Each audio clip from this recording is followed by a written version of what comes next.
And welcome, we are live once again.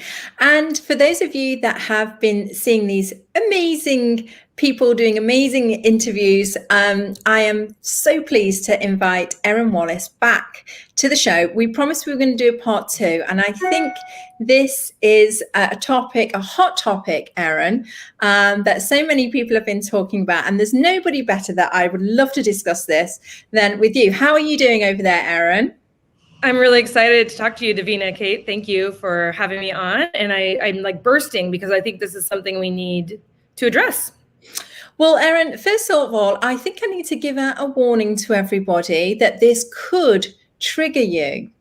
So, because we're going to be talking about a lot of things that people are enraged about online, and they can be really simple things, can't they? So if you're easily triggered, maybe you want to turn off right now.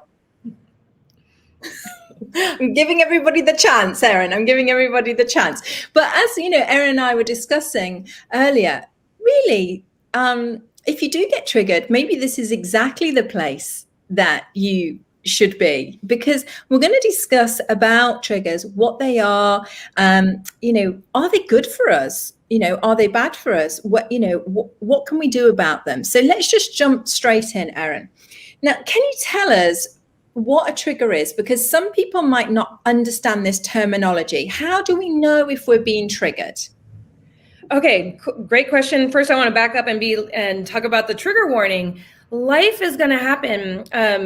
I know that's it's a joke and it's good. We need to do that, but what the goal of this conversation is to help everybody get to a point where you look at something and you can move through the world and you just shrug your shoulder. It just doesn't even make a difference to you. That's true empowerment. So you don't have to go avoid things or tiptoe around things. You could also, yes, you can choose to turn this off. That is perfect. We are having free speech. And if you get offended, you simply don't have to tune in. Freedom, that's freedom too. Like, we can be ourselves. If you don't like it, cool, go somewhere else. So a trigger is something that you're walking through the world and something happens and you're very, very emotionally, triggered. Something gets to you emotionally very, very intensely. And sometimes that just happens in the moment when something in the moment happens and you have a reaction, you set your boundaries and you move on. That's normal. Trigger is something that is from behind the past, and it's unique to you, very personal to you. So it's something that happened to you, like you got broken up with by somebody or something. And so when you're in a relationship, you're afraid of getting cheated on. You got cheated on. You're the one who got cheated on. The first time it happened, that's unfortunate. But sometimes people who get cheated on have a pattern of that. I'm just using some example that some people can relate to, but if you haven't gotten that, then you can't relate to that. So that's not your trigger. It's very personal. And so because it's personal and you carry it around with you, it's also your job to clear that so that you're free.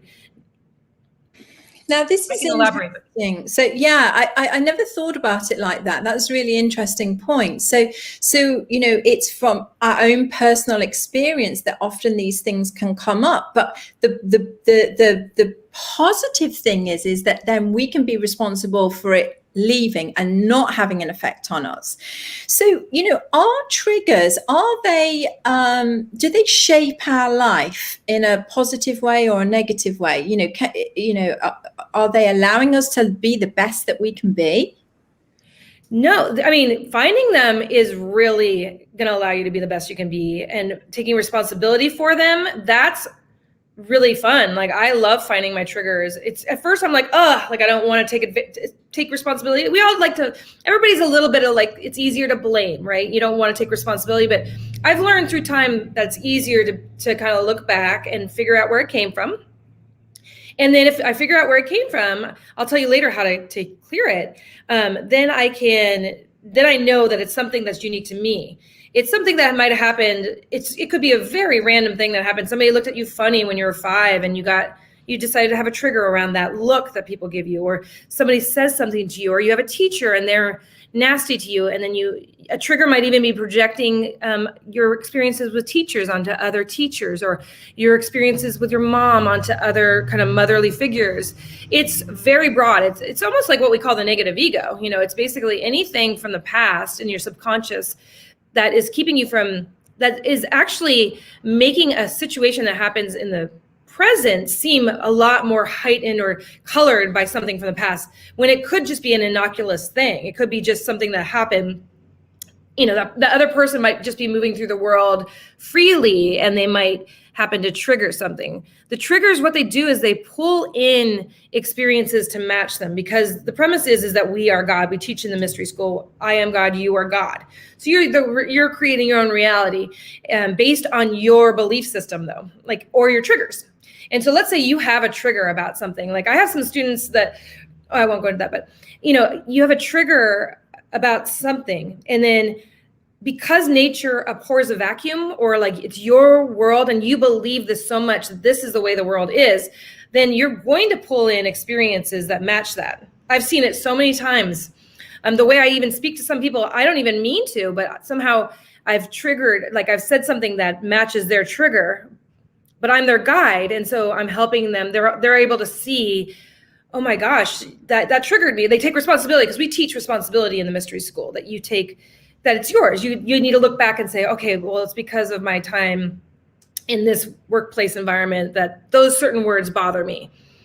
But that's that unique person's issue, not the whole world's issue. Yeah. See, I love that. I love that we have that training in the mystery school, that we take responsibility, and that affords us the freedom, to move forward, to be the highest that we can be. But what I'm seeing, Erin, online in particular, you may know, obviously you do, because I tell you all the time that we're still locked down in the UK. So we've been locked down for 3-4 months or whatever it is. So we're locked down. So there's a lot of online surfing and what have you. And what I'm noticing is that a lot of people seem to be very triggered by the smallest thing. And it could be, it could be a comment that somebody made that they genuinely think is, that they genuinely think that's, their perspective. And we see this rage, is the only way I can explain it, is a rage. And they go full in and they attack this person, and they almost are bullying them into this silence. And people are getting afraid. Before I did this, this interview, I was chatting to some people about it and asking them, and they were saying they were afraid to comment on Facebook because they were worried about what the certain communities were going to say to them, because they might say the wrong thing. Now, surely history tells us that can lead us to a very dangerous place if we're all being forced to say and do one thing because it's the right thing. Yeah. You want me to comment on that? Yeah. So why are you, can you let us know how these comments, why are people getting so triggered? What type of comments are coming, that you are noticing, that are perhaps not in alignment or balanced? Yeah, well, what you're talking about is it's a phenomenon going on right now where I think a lot of people, maybe they're misguided, or they think they're trying to protect a group of people that they see is downtrodden or maybe victimized. They're viewing a certain group of people as victims, whatever group it might be. And I think a lot of it is some sort of, it's kind of a showing, like an attempt to show compassion for that group of people. But my question is always, do those people actually want somebody to defend them? Or do they feel like they're wounded or weaker than another group? So that's one thing that's assumed, is that sometimes people are defending or protecting a group of people that they're not even maybe necessarily a part of. I mean, we're all one people anyway. All of this usually leads to separation. It's usually about some sort of separation of this kind of person, this kind of person, this kind of person, and then everybody's. So there's that. It's like an attempt to be kind or show kindness or sometimes we call it virtue signaling, like when you want to look like you're kind, but then you're beating up somebody. So like you want inclusion, but if the person doesn't say what you want them to say, then they must be wiped from the planet, And so I don't know. So this is what's happening, and it's not, a lot of people don't feel, it's like you almost don't want, it's harder to even just speak up, because some people from the woodwork are going to come out and comment and have that kind of energy, and then other people get drawn to that energy, and it ends up being like a kind of a bullying situation. Yeah, I've noticed that. And I've also noticed that certain words can trigger. Have you, you were telling me the other day about, I don't think it's happened in the UK yet, I'm not sure, but people have voted to have a person hole instead of a manhole. Yes, is that true, or is that a joke? I'm in California, in Berkeley, it got voted. But like, because I think people, I honestly want to give people credit, and like, I'm trying to think of who is really upset about the word manhole, like, okay, so yeah, they changed it. It's a hole in the ground where you go to clean, like, I guess they go to stuff under the ground, and it's now called a person hole. So why we're using these examples, here's an example that we can make kind of our own skate, so there's somebody that I just read about who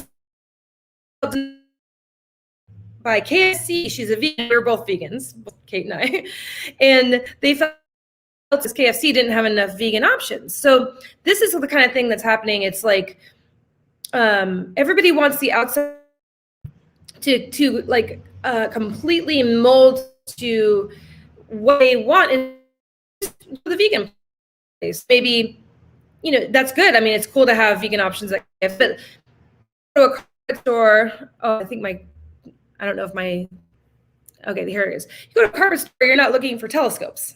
I mean, I'm getting these ideas from a meme. I don't know which one it was, but you just, okay, they don't have what you want. I'll go to the next store and find what I want. So let me get on to the point of this, what we do a little bit better to help ourselves not be so upset by the outside world, because that's going to take a lot of energy. I mean, I'm here to compassion, like I'm seeing a lot of misguided energy with your life, like you're in the physical right now. What do you want to focus on? So many options, so much joy you could bring. There's so much, like, your God, how much, what do you want to bring to the world? Do you want to go be upset there's not a vegan option at KFC, or that a manhole is called a person hole, or whatever, whatever that, we could choose any issue. There's so many right now that, the world is going to be a little bit of a rough place. Let's just say that. Okay. You're not going to be able to have everything you want at all times. It's called being an adult, like it's the world. And so what we can do is find the things that really bother us. You get bothered by something. Okay. Then, and hey, I get triggered too, like totally. And I love it. I actually love finding them, because I'm like, okay, that's where I'm not free. Okay. If that person says something to me, that seems to bother me. Oh, I'm weak. Ugh, like, I don't want to be weak. Okay. So where do I've got to fix this. Something's coming in and throwing me off of my mission. Like, I'm here to serve the light and God and humanity and animals and magical beings.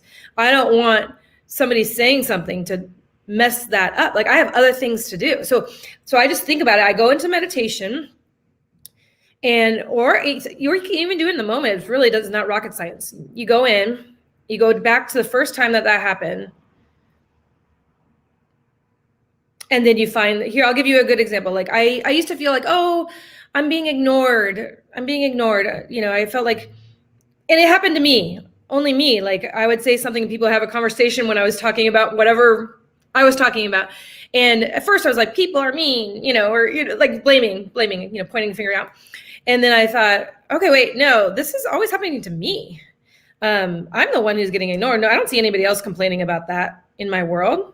That seems to be pretty specific to me. That's why another thing is, this is specific to you. So the world's not going to find your trigger and, like, police everybody so that everybody can't say one word just because you had something happen to you when you were 7. I mean, we all have had things happen to us. You know, we all have. Like, no one has not had something bad happen.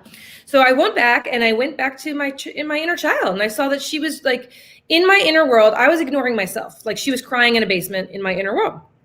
So I just decided to hold her and pay attention to myself. I was abandoning myself. So a lot of the things we don't like about the world, you are actually doing to yourself. Okay. And again, when people are policing the outside world or being very nasty about something you've said, they turn into the person that they just said that they didn't want you to be. So it's a big, it's showing a lot. So that's just a waste of energy. So go within and find, okay, something happens. You feel really bad. You can't let it go past 15 minutes. You still feel bad about it. That's usually something from the past. You can go back to and you find it. Okay, I was 12. I was at the table at lunch and my best friend was sick. So I didn't have anybody to eat with. I felt really alone and like scared because, when you're young, school feels like the world. Like you feel like the end of the world if you don't have a friend. But I'm now, whatever age I'm 45. And I am not that young girl. I'm an adult. Maybe I could be there for her, okay, I'm feeling like I might be not having anybody to eat with right now. But I love you, little Erin. Like, you go back to when you're 12. I love you. I'm there for you. No matter what, I'm not going to abandon you. And then you're fine. Because that's a shortcut. It's a shortcut to all the problems of your world. It's a wound from your inner child. And yes, something bad happened to you at one point. Something worse than that, of course, has happened to many of us. But that sucks, okay? It's too bad that happened. But now you don't want to keep on replaying it because that gives you the power. That gives the power away from you. It gives it to the outside world. That means anybody could say anything to you, and then you're now back to where you started. So it's better just to work on yourself. And then I found that, okay, so I felt abandoned and everything, and no one's listening to me. Then I went and did this work on my inner child. And then I went to the same situation that I had that problem. And people seemed to care that I existed and they wanted to know what I was doing. And I didn't really care anymore. Like, it was cool that they cared and I was happy, but it didn't really matter if they cared or not. And that's kind of where you want to be. Neutral. It's catch-22 because it's like you don't get the little feeling of revenge or, whatever people like. We like to blame and we like to not be responsible. We get some sort of secondary gain from that, but like policing the world, spending your time policing the world, and like, if a book says something from the past that you don't like, or Mr. Potato Head or whatever these things, you simply could just not buy it for your child. I don't know. Maybe there's other problems on the earth that are way more like child trafficking, or maybe we could focus on that. Like, I don't know. Sorry, were you gonna say something? I just had like a little monologue. Yeah, I that's really valuable because so we are going through COVID, and a lot of people are sitting down, they're just watching Facebook, they're just responding. A lot of people are sitting with themselves. Now, normally what they might have is a world of distraction outside to stop them sitting with themselves, but now everybody's been forced to sit with themselves. And have you noticed that there's a lot more coming up, all these triggers coming up? And what you're saying is that, well, this is an opportunity because they could actually go in and they could start working on why they're being triggered and actually just releasing it, letting it go, healing from it. Because if they don't, they're going to spend a whole load of energy, a whole load of time and anger and frustration on something that is not going to actually serve them in the long run. And if they actually heal that thing within them, then it's actually going to change the world in any case. So it's a win-win. It's a win-win. It's a win-win-win-win-win-win-win. Like, you're not going around bullying people, which is something that I think in your heart you don't want to do. I think all these people are probably very good people. They're just confused. They maybe think that they are helping. You're not defending or pitying a group of people that hasn't really, I'm sure hasn't really even asked for your support. And, maybe they feel really strong. I've seen situations where somebody's defending somebody and that person's like, oh no, I was really empowered by that challenge that I was given. And, I'm just an equal person to you, and I can certainly move through the world and figure it out. Thank you very much. So you're not defending people that maybe haven't requested that. And you are changing the world because everything's holographic, like how you feel about yourself. Like if you love yourself, the main reason I even started, I was really inspired to activate people's DNA, which is something we do, the life activation, is I wanted people around me to love themselves, because I just realized it's easier to be around somebody who loves themselves, because they're not going to project on you, as much. They're not going to think that you're hurting their feelings, or what you're saying is not going to hit a trigger. Of course, we all are triggered. Okay. I mean, and I'm not putting down people who are triggered. Gosh, I was just a mess of triggers when I came into the school, and I'm sure I projected onto many people. And there's people who had done the work on their triggers that could hold me compassionately while I worked on it. And that's another thing, is that the less triggers you have, the more compassion you have, because I don't know, it just opens your heart to love yourself, because the way to clear it is to actually go back and actually be there for yourself. Instead of putting your inner child in somebody else's lap to take care of. I mean, everybody, until they've done this work, pretty much everybody is a wounded inner child. And so that's what I think we're seeing, is maybe people that are wounded, and they feel like people are trying to hurt them by triggering them, but they don't realize that their trigger might be very unique to them, and no one's really going to know what that is. And so what's happening is there's a blanket rules about what you can say, what words you cannot say, what subjects you can discuss, what you cannot discuss. And instead of just letting people kind of be and work it out through making mistakes, maybe saying the wrong thing, and then somebody who is a responsible, clear adult just correcting them in the moment, cleanly, oh, look, that was a little bit offensive what you just said, and I'm sure the person would be like, oh my gosh, oh, I'm sorry, but learning, just learning from experience, and maybe making mistakes, maybe saying the wrong thing, but I'm sure I just believe that people are good, and that we can work it out without, lots of kindergarten rules around society. I personally would rather be free, and then maybe even have somebody say, oh, they can make fun of that I'm a ginger or a woman or whatever, I believe in dragons, whatever, they want to make fun of me for, or I'm a vegan, or I can handle it. I don't care, whatever you want to make fun of me for, if it offends me, then I'm got work to do. That's the way I look at it. Wow. Okay. I have a weakness. Something in the world outside of me got to me. Oh my gosh. That's totally my responsibility to clean that up.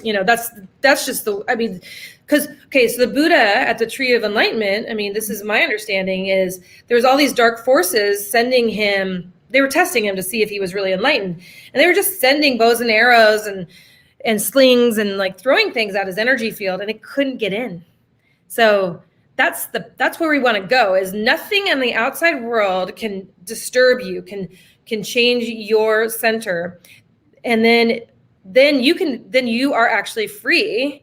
And that's my goal, is to find the triggers. And I actually doing, teaching in the light, or, the mystery school provides many triggers, because you have to stand there with you and all your wounds. And then the light comes through you when you're serving somebody. And so you're really able to see what, when I'm working, I can see, oh, that's something from this student, actually, I got thrown off or something. You learn from the hard way, sometimes you're not, you learn, you freeze, and you go back into your own space. And I would go back and clear myself and find out, oh, why did that bother me?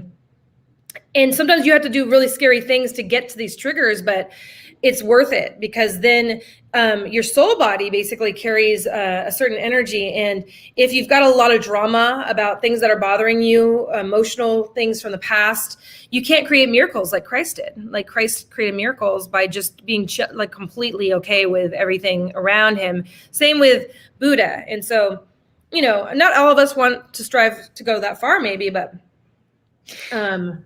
I love that. So basically, when we have this strong energy structure that nothing can hook in, and, you know, kind of pull us one way or another, when we're that strong middle pillar and we're radiating all this light, and you know, and we're compassionate, we're still kind, we're still, you know, we're still strong in all of that, then we are free. We are free. That's what you're saying. And this is the ultimate, because a trigger, or, you know, if we're offended by XYZ, that is something that enslaves us. That is something that we are, you know, we are being controlled by. It's, you know, we're being controlled by that emotion or that attachment or that thing. So, you know, when we get rid of it, what you're saying is that then we achieve this freedom, which is, of course, you know, what we all want.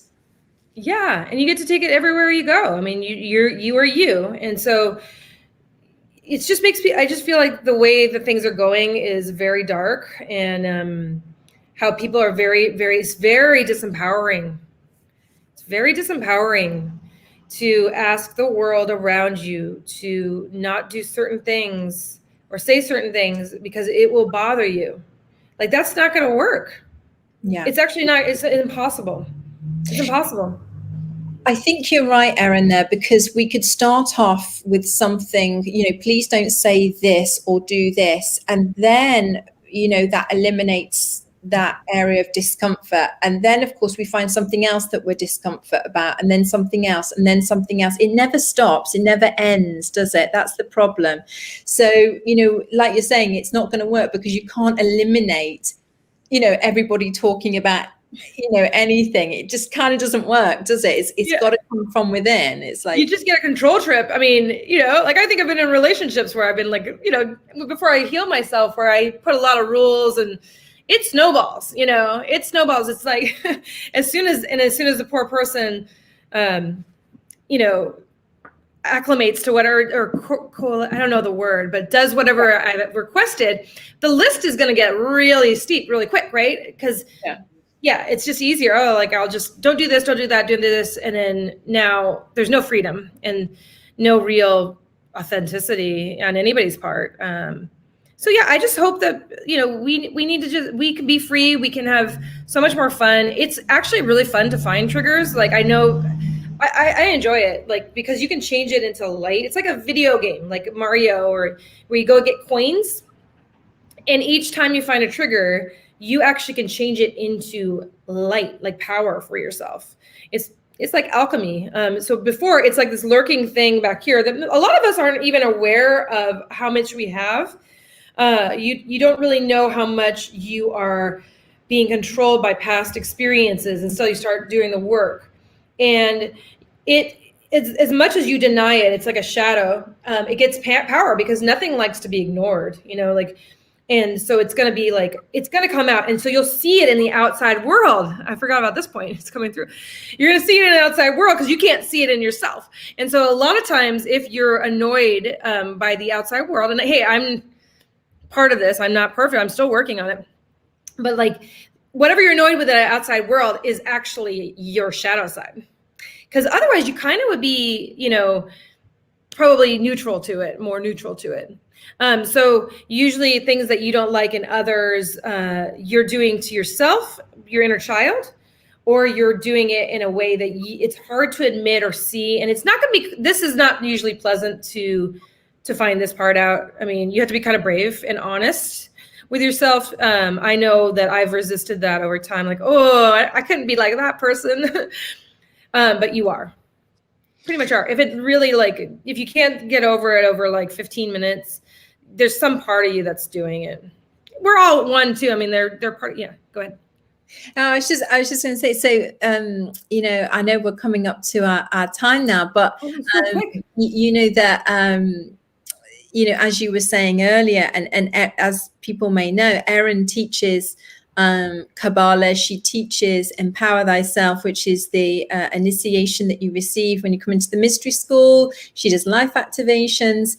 And, you know, these tools are the tools that really help us see and find those triggers. Like, you know, you were talking about the game, and like, it's kind of speeds it up. It's like, you know, you get your backpack full of tools. That's kind of like your initiation, isn't it? So you can find everything a lot quicker. and go through those processes a lot more easily if you choose to, of course. Yeah, just like the things that used to bother a lot of the people that we both are guides, the people that we give these tools to, they find, oh, that used to take me 2 weeks or a month to get over. I'm like over it in 15 minutes. I get right back on the horse. Something bothers me. I'm not as bothered by that. And then when you're not as bothered by that, then you can see all the other things that you're kind of bothered by. But the big one is gone. So you can see the other things. And then you get the big chunks out of the barrel, and then you have to clean off the bottom of the barrel and get the really deeper stuff. But there's always a reward as you're going. It's not like you get a reward as soon as you figure out a trigger, and then you walk through the world, and whoever that you couldn't stand and they were doing this and this and this, you just love them. You can just see them as who they are. Like another thing is like we're projecting onto people things from our past, and it's not really what's happening right now. And so that's kind of sad. And so it's sad because you might be not seeing a beautiful person in front of you for their intentions. You're just seeing something else. So it's really the great work, and we all need to do it. I think, it's a responsibility as a God human to be God and not a victim. So. Yeah, I think, Erin, that's been amazing, and just you've really reiterated the importance of us not being separated by this. It's we're one. We're to see each other as that beautiful divine being, and to do that, we really do have to let go of those triggers, to appreciate the beauty of all of us, in unique, not silencing each other and telling, pointing the finger and stuff. That just creates that separation even more. So we all have different perspectives. Like, it's flavorful, there's difference, and it's okay. I've even changed my stance on things so much that, like, you might even do the same thing. Somebody out there listening might be judging somebody who has a different stance, and you might even become that person someday, And so it's like, let's just be free. And I think most people mean well. Work on yourself. That's all you can. That's really the only thing you can do. It's the only thing. It's the only thing that's going to work. So I would just direct it all here. Okay. Lovely. Thank you so much, Erin. Thank you. And I hope everybody at home has watched that, because there's lots of lovely gems in there. And we will be getting Erin back on to talk about other things, because we have a whole list of things that we want to discuss and talk to everybody about. So we've had lots of comments, Erin, so we can read those afterwards, and who's and all sorts of things. So yeah. So thank you so much, and we'll see everybody soon. Bye. Take care. Thanks, Davina. Kate, thanks.